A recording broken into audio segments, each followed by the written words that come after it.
고백합니다. 고람 대오의 삶을 추구한 솔로몬, 고람 대오의 삶을 추구한 솔로몬.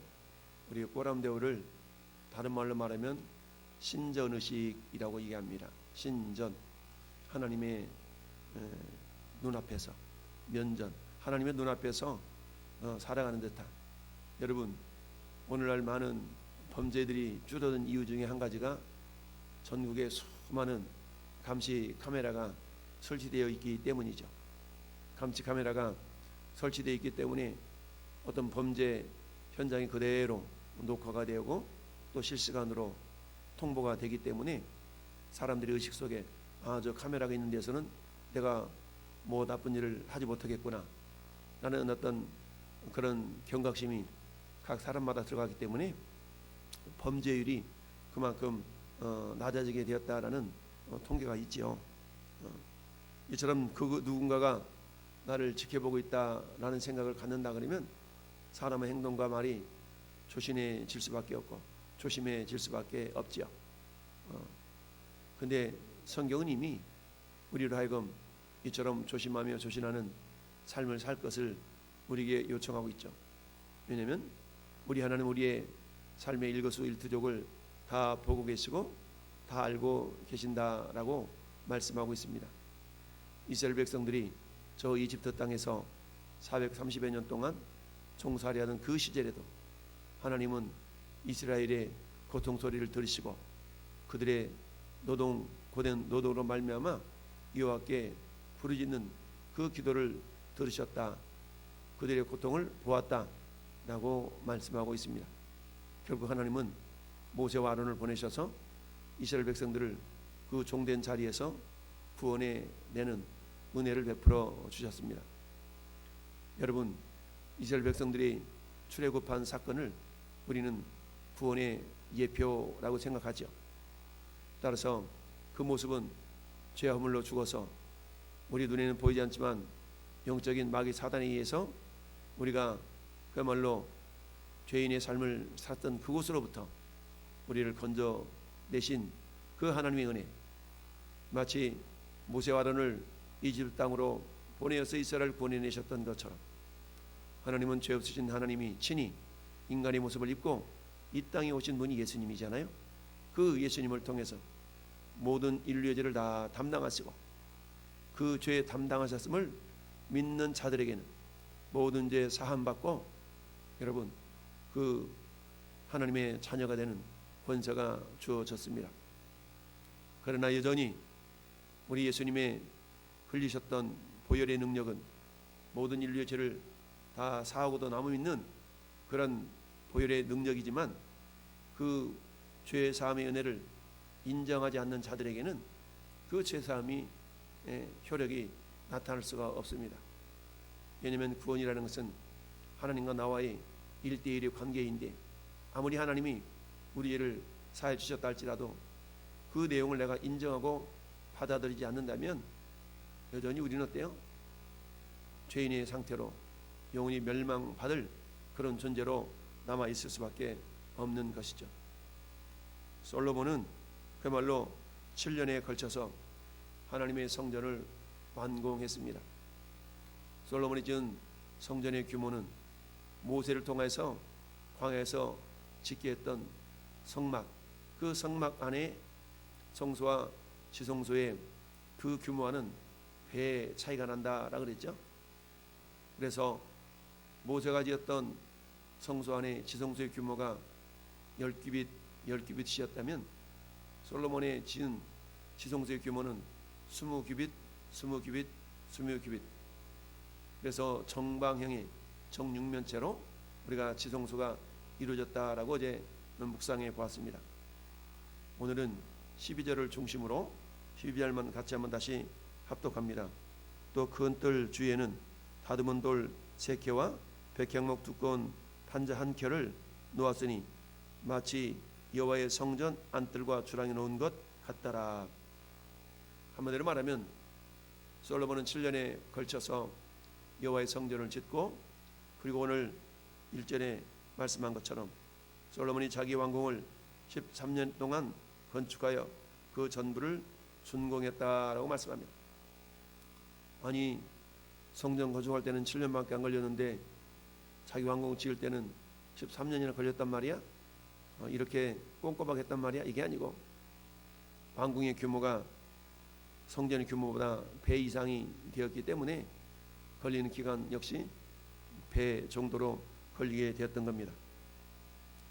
자, 근데 왕궁을 짓는 그 왕궁의 모습이 오늘 12절을 보면 마치 여호와의 성전 같더라 라고 그랬어요.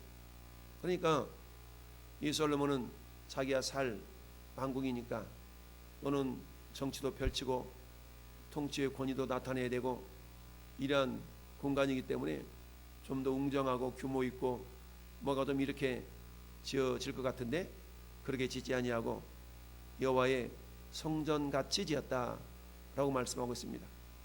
우리는 여기서 솔로몬이 가지고 있는 정책 이념을 생각해 볼 수가 있습니다.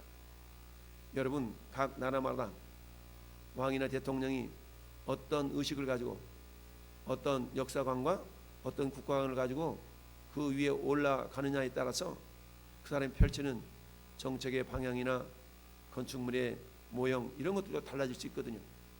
그런데 솔로몬은 왕궁을 짓는 데 있어서 그 모습이 마치 여호와의 성전 같더라 라고 12절은 말씀하고 있습니다. 뭘 의미하겠습니까? 왕좌에 앉아서 여러분 그 당시의 왕은 어때요?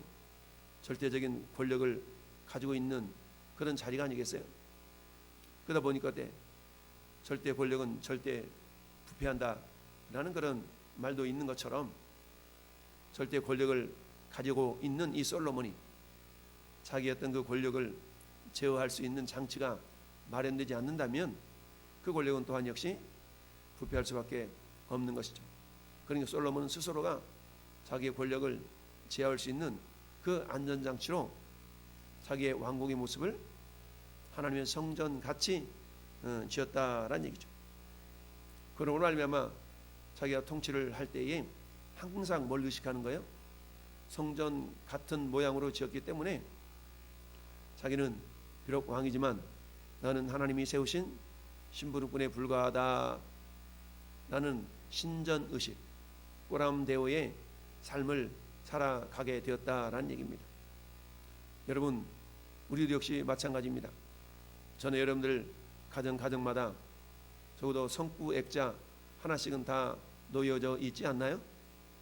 우리는 그 성구를 볼 때마다 그저 무심코 생활하다가도 맞아, 이 집의 주인은 예수라, 맞아, 너희 행사를 여호와께 맡기라, 그럼 너희 길을 그가 인도하시리라, 내가 반드시 너를 복주고 복주며